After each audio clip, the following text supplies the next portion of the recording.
Hi everyone, my name is Zuozhi Wang. I'll be talking about Tempura, a general cost-based query optimizer framework for incremental data processing. Incremental computation is widely used in many scenarios. Each of these scenarios has its own unique requirements and characteristics.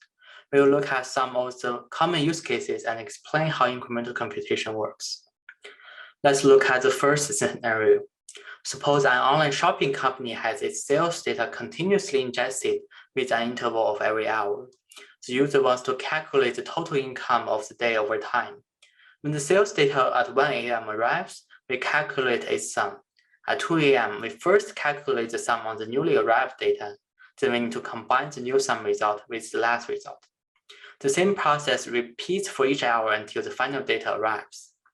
In this scenario, we have a stream of input data arriving continuously, and the user is interested in the result of each incremental update. Let's look at another scenario in a data warehouse. The user wants to see an end-of-day report by transforming the sales data. Using traditional batch computation, we accumulate all sales data and compute the report at once. This chart shows the resource usage of this data warehouse. In the rush hour, many jobs are competing for resources. Incremental computation can be used to avoid the rush hour in the end.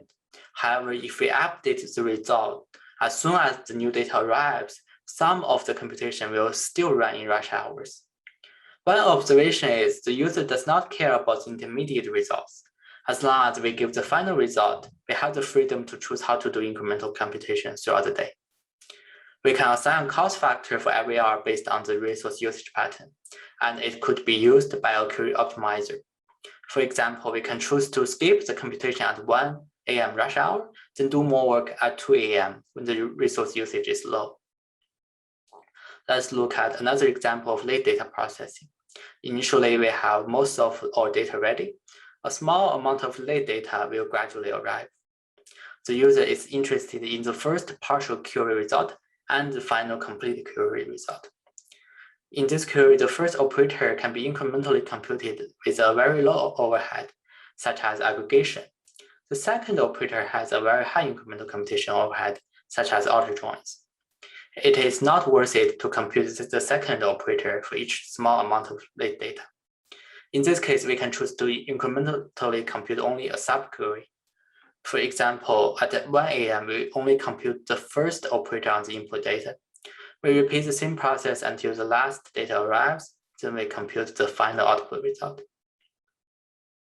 These scenarios have their unique requirements and characteristics, but at core, they all use incremental computation. We want to build a unified query optimizer framework for various objectives, so optimizer can capture incremental computation in its most general form. We model the incremental computation problem as follows. First of all, we have a list of k time points. On each point, we have the set of available input data. The user specifies the expected result on each time point. The optimizer also has a cost function over time. The output of the optimizer is a list of physical execution plans to run at each time point. We have established the optimization objective of the framework. The next question is how to do incremental computation. This problem is also not trivial since there are actually many algorithms. However, no single algorithm is always optimal. We will look at two algorithms, retractable and non-retractable incremental computation. Suppose we have two tables, sales and returns. The sales table contains the profit for each order. The returns table contains the loss for each return order. In order to compute the gross income, we first do a left-out drawing operation, then aggregate the result. Now let's see what happens if the orders table and the returns table arrives incrementally. We assume these tables are both up and down. At T1, the sales table arrives and no orders are returned yet. Then at T2, return order 01 arrives. We need to retract the old profit for 01 and update it with the new loss. At T3, the return order 02 arrives. Similarly, we need to retract and update 02. Finally, at T4, there's no more new data, and we get the final result. In this algorithm, we need to retract the output whenever new return data arrives. Let's look at an alternative non-retractable algorithm which avoids any possible retractions. At T1, since all sales orders could be possibly returned in the future, there's no output data. At T2, return order O1 arrives. We know it will not be retracted, so we output the result. At T3, similarly, we output the results for O2. Finally, at T4, since there will be no more new data, this algorithm can safely output the result for O3. This non-retractable algorithm is more efficient when there are many return orders. However, if the return orders are rare, this algorithm will leave most of the computation in the end. Instead of letting users manually choose an algorithm to use, a cost-based optimizer can find the optimal algorithm from the statistics and the cost function.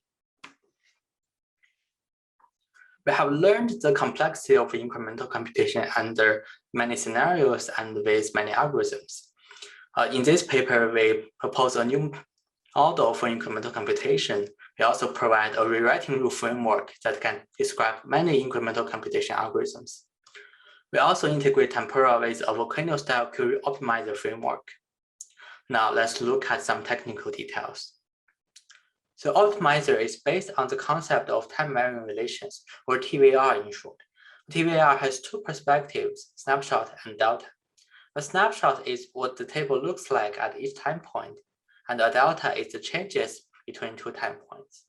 Snapshot at T1 and the delta from T1 to T2 can be merged to generate the snapshot at T2. We introduce TVR as an extra data structure in the query optimizer. Each horizontal line represents the operators in a TVR. Initially, we have an operator tree of the original query. Suppose we have two time points. We first expand it into three operator trees for snapshots at T1, T2, and the delta from T1 to T2. Now the question is, how can we incrementally compute the join operator and the aggregation operator? The incremental computation algorithm for each relational operator have been well studied, and they can be included as TVR generating rules. For the left outer join operator, it needs to combine the last result with the new delta input. The rule is a little bit complex, but we can view as one operator. For the sum operator, the rule is to simply apply sum on the delta input again. After the delta from T1 to T2 can be computed, next we need to combine a snapshot with a delta using intra-TVR rules. For the left outer join operator, we add an union operator. For the aggregation operator, we first union the early results, then apply sum again. The inter-TVR rules specify how the results can be indirectly computed. It's more commonly used in advanced algorithms. The non-retractable algorithm decomposes the left outer join into a left anti-join, which contains retractions, and an inner join, which contains append-only results. This algorithm only incrementally computes the inner join. The inner join and the left anti-join has special relationships with the original left outer join.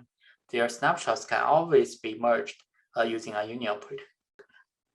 If we repeatedly apply these TVR rules, we can get the full search space for this query.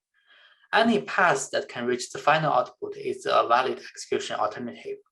For example, this path shows the incremental execution of the retractable algorithm, and this path shows the incremental computation of the non-retractable algorithm. There are many more details of the optimizer in the paper, such as how to change the memo and the rule engine, how to speed up the optimization process. These details are available in the paper. Now let's look at some experiments. We implemented 4 algorithms, and Tempura can unify all of them. We tested 5 queries with 4 data arrival patterns and 2 cost functions. The experiment results shows that each individual algorithm is good at different scenarios, but for Tempura, we can always find the best plan. For query optimization speed, Tempura can finish the optimization of 80% of TPC-DS queries within 3 seconds. Although it's a little bit slower than traditional query optimizers, we can get a significant runtime saving. We open sourced the implementation of Tempura on top of Apache Calcite. The full source code is available on GitHub. We are also actively working with the community to contribute Tempura back to the Apache Calcite project. Thank you.